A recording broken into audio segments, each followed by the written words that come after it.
Hi, everybody. Welcome to the Sichos Haran shir. My name is Effie Sussman, and tonight we're going to be doing Sicha number 60. So this is a very interesting piece. We're going to discuss building, we're going to discuss foundations, and we're going to discuss generations. So let's jump right in and we'll begin. Let me just pull up the share screen. Here we go, number 60.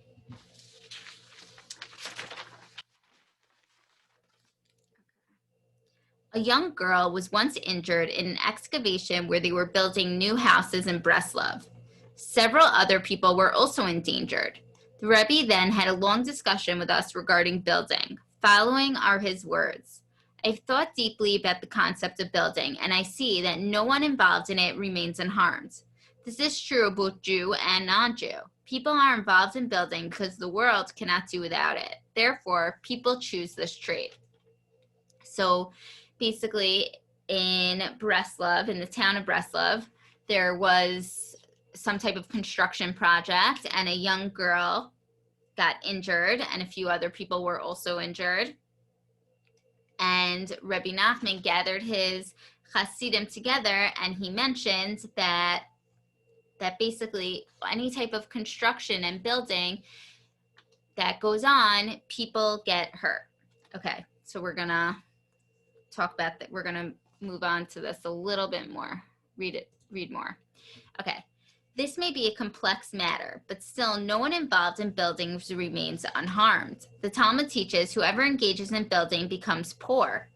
From Yevamos, the Hebrew word mitmaskein, becomes poor, comes from the word miskain, poor man. It also shares the same root as sakana, danger. A person involved in building is subject to both poverty and danger. So Rebbe Nachman is he's showing the root of the word building that has to do with becomes poor, a poor man, danger. It is written, they built storage cities, Arei Miskanot for Paro in Shemos. Miskanot, storage, has the same root.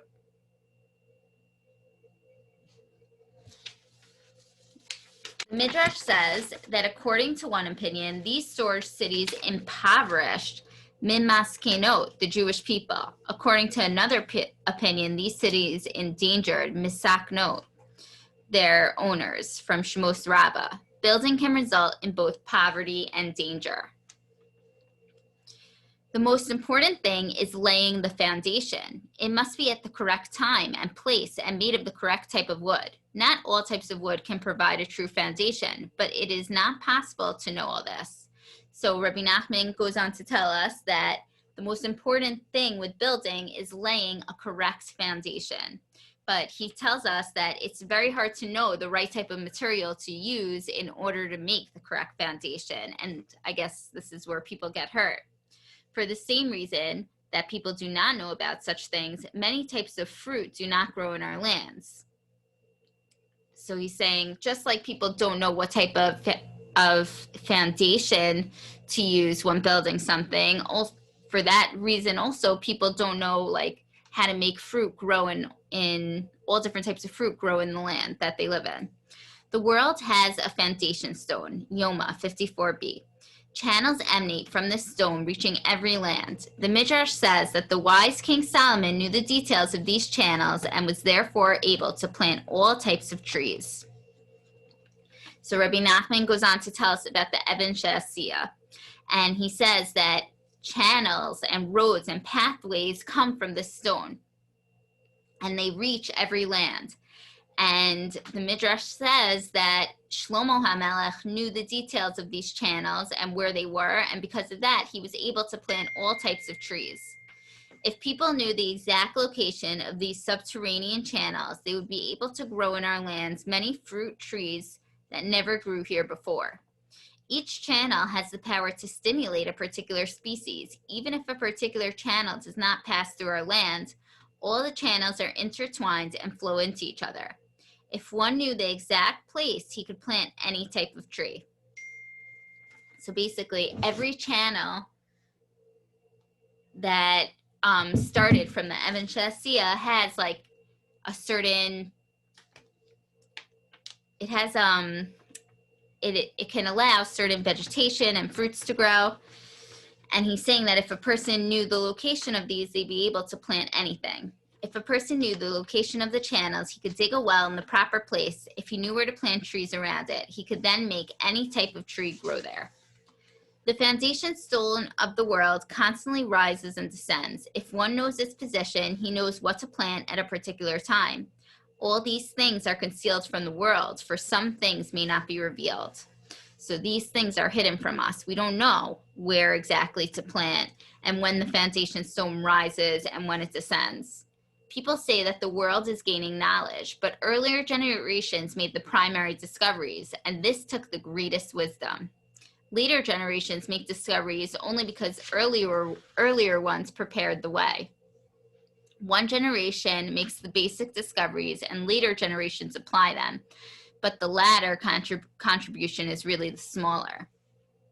So Rebbe Nachman says, people say that, like, the world is becoming more technologically advanced. The world has never been this advanced, but really Rebbe Nachman saying that the beginning discoveries from the earlier generations are really far greater than the later generations' discoveries. And the later generations just build on what the earlier generations discovered, hundreds or thousands of years ago. The Talmud states, if you would not have removed the piece of clay, you would not have found the jewel under it, from Yevamos. Earlier generations may not have found the jewel, but they did remove the piece of clay. They uncovered the basic principles, allowing others to apply them with little ingenuity. There are things that may not be revealed, for if they were revealed, later generations would make them objects of worship. So Rebbe Nachman says there are certain things that people don't know, because if they would know, then they would become like the object of avodah zarah. If this original knowledge were to be revealed, later generations would use it and add to it, making grave mistakes. They can then develop concepts leading to heretical conclusions. If some things were revealed, each succeeding generation would add on to them and be led astray. This would eventually lead to great destructiveness, promoting heresy. Therefore, the world is not permitted to know about these things at all. It is written, when you enter your land and plant any tree, 3 years shall its fruit be forbidden to you, from Vayikra. The Zohar teaches that the evil forces of the Klippa dwell in trees during these first 3 years.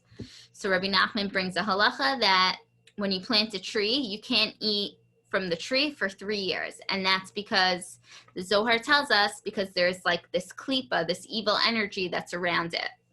So earlier generations misunderstood this and thought that they were obliged to worship a tree during the 3 years that it was under the influence of the Klippa. According to this error, it was a logical necessity to make such a tree an object of worship. So Rebbe Nachman says that earlier generations misunderstood this whole concept, and because of that, they actually worshiped the tree during the first 3 years. For this reason, meaning for the mistakes that were made, many such things may not be revealed. So for this reason, a lot of things, are kept hidden.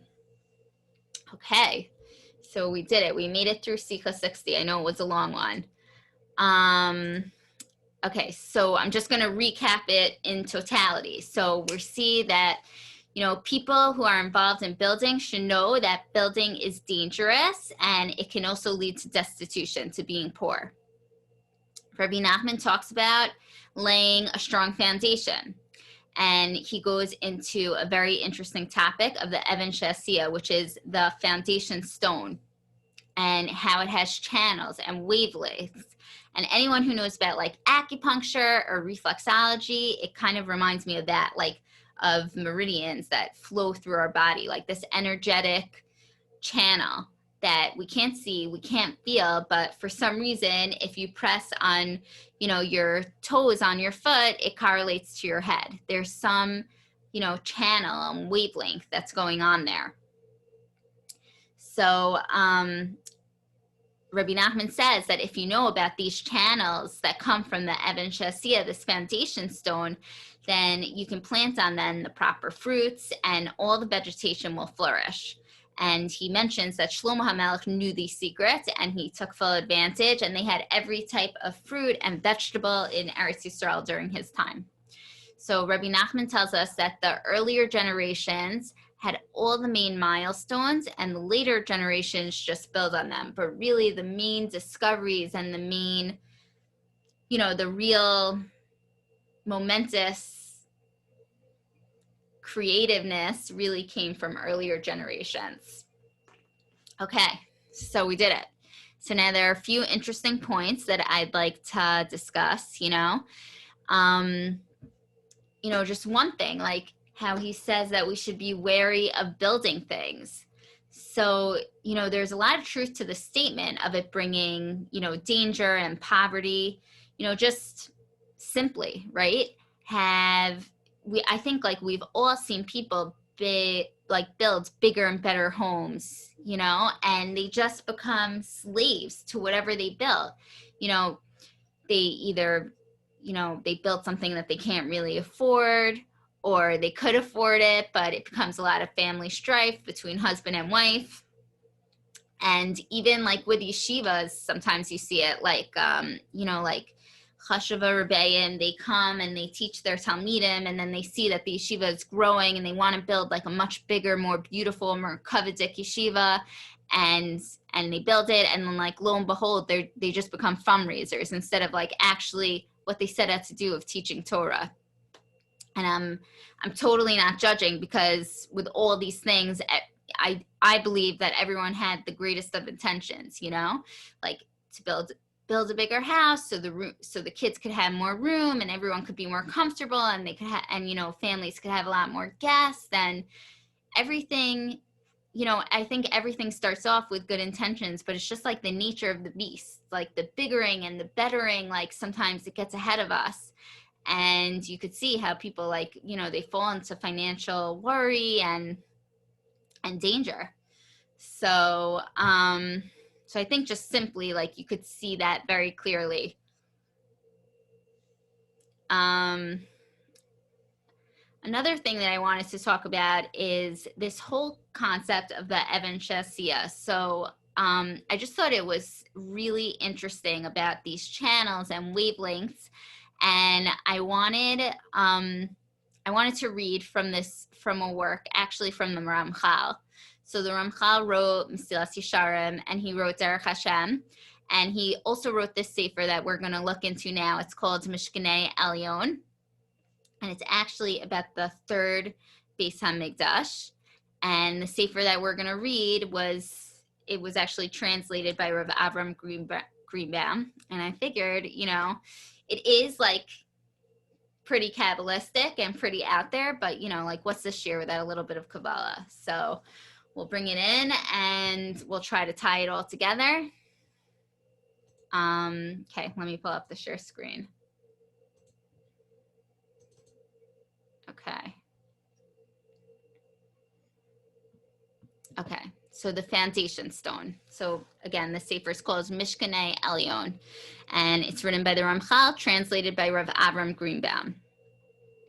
Okay, so I'm just going to read it over here. When the Creator willed the creation of this world, he included everything in 10 great lights, the 10 spheros, from which all the different creatures emerged like branches extending from the trunk of the tree. There is nothing in the whole of existence that does not have its place in the supreme chariot. Okay, so when Hashem willed the creation of the world, when he decided to create this world, he put everything that he wanted to create in these 10 spheros, in these 10 great lights. So in these 10 spheros, like, comprise the whole existence of the world and of all creation. The last of these 10 lights, Malchut, is called Shechina, the indwelling presence. So there's 10 spheros, there's Yisod, there's Chesed, there's Gevura, there's, a few more.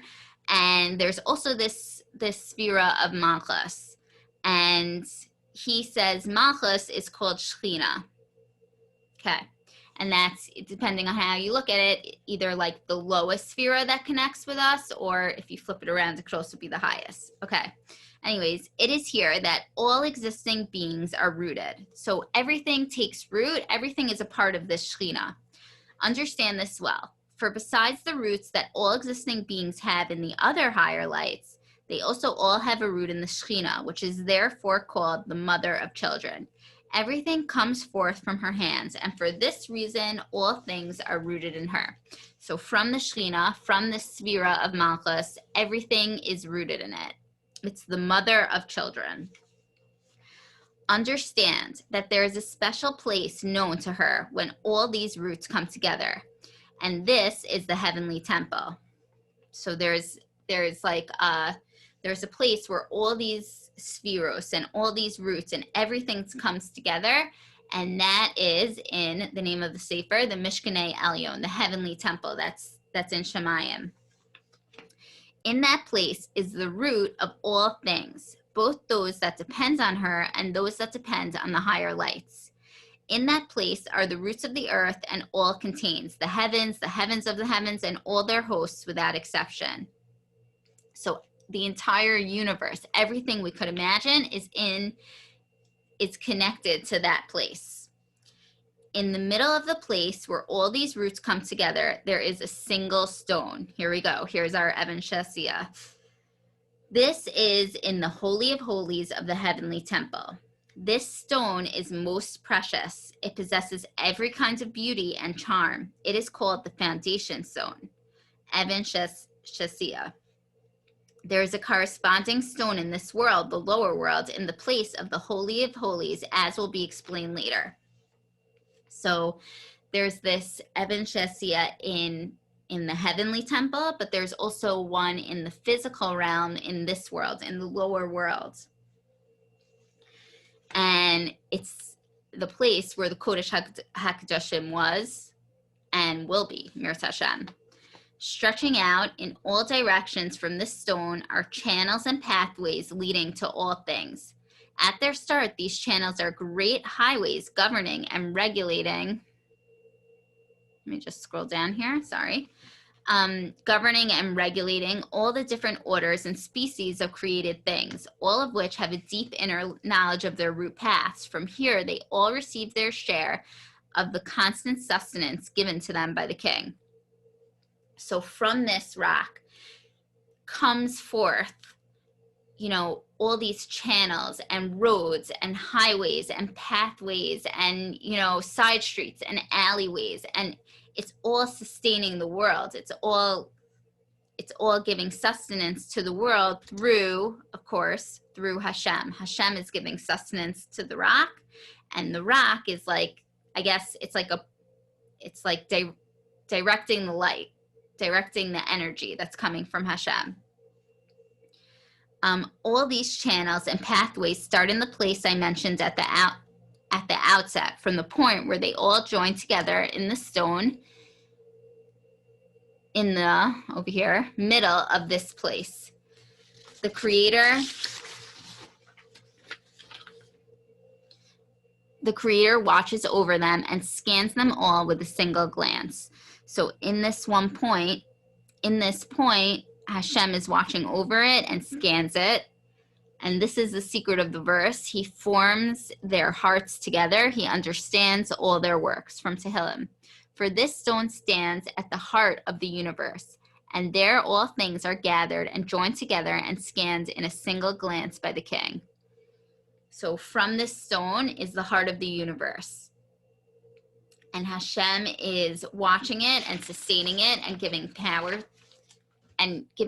through it so it could sustain the world. So I just thought that was very cool.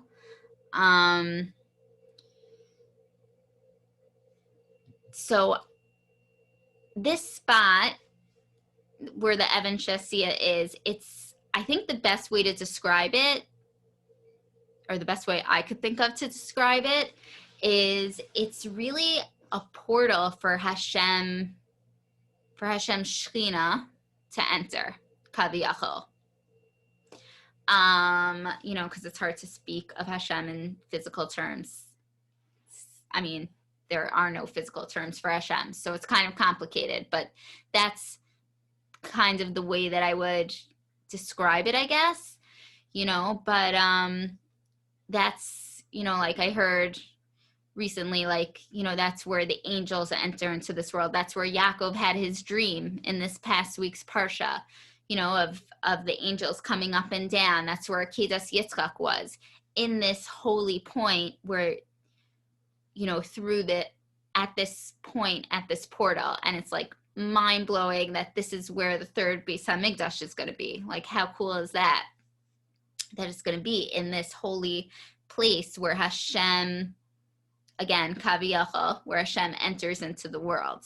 So, I know it's out there and I know it's very deep stuff, but it's good to just, have, scratch very, very barely scratch the surface on it. So, okay. So now, moving on. So now another point that I want to mention is about how Rebbe Nachman says that really all creation, all discoveries that are happening now are really just like adding on to like what the earlier generations discovered. I think many of us walk around and we think like, wow, we're so technologically advanced. Like everything it's amazing what people accomplish now. Every year, there's a new iPhone and it just gets better and better. And, you could just take this so far. But really, Rebbe Nachman saying that all the greatest discoveries happened in the beginning, happened with the earlier generations. So it kind of made me think about the downfall of the generations, which many people talk about. And, even Rebbe Nachman said in a lot of things, in a lot of places, like one thing he said is that, as we get closer to Mashiach, there's going to be a great heresy that spreads throughout the world and that we have to have a lot of emunah. And, in another place, he says that finding a simple kosher Jew is going to be as unique as the Baal Shem Tov was in his day. So like you see that there is this, Rebbe Nachman does allude to this downfall of the generations. And I actually wanted to say on this, I was listening to a Rav Shlomo Katcher today on my way to work, and he brought in this beautiful letter that Rebbe Nachman wrote to his son in Alim L'Trufa. I couldn't find it inside, so I apologize. I don't have it inside for you, but I'll just recap it. He was basically telling his son that, wherever we are and, whatever situation we're born to, it's not really our fault. Like a lot of our averos that happen, that we do, it's kind of like forced upon us, Rebbe Nachman says. And he says that, for whatever reason, Hashem puts us into whatever situation that we're in. And there's a lot, of course, that we could control, but there's also a lot that we can't control. And I just thought this connected to what we're talking about now so perfectly, because we can't control what generation we're in and where we were born to and what family we were born to and what neighborhood we're in and how our kids come out. And there's so much that we don't have any power over. And I think we all like to think we have a lot of power over everything. But, if a person looks deep into themselves, they see they have really very little power. They have very little power over, we have no power over anything. That's the bottom line. So I just thought it was so important to share this because, and Rav Shlomo Katz was saying this too, it's so easy to fall into despair and so easy to be hard on ourselves. But, for whatever reason, it's just, we always have to remember this, that for whatever reason, Hashem willed us to be here right now, in whatever age we are, whatever gender we are, whatever familial life we have, and whatever generation that we're in. And, everyone just tries to do the best they could in the moment that they have in front of them. And yeah, there might be a downfall in the generations and there might be a downfall in us, but, for whatever reason, this is where Hashem wants us. So I just want to end on that note. we should all be zocha to see the third Beis Hamikdash very soon in this place of the Even Shesiya, which is an amazing thing. And thank you very much for listening, everybody, and have a good night.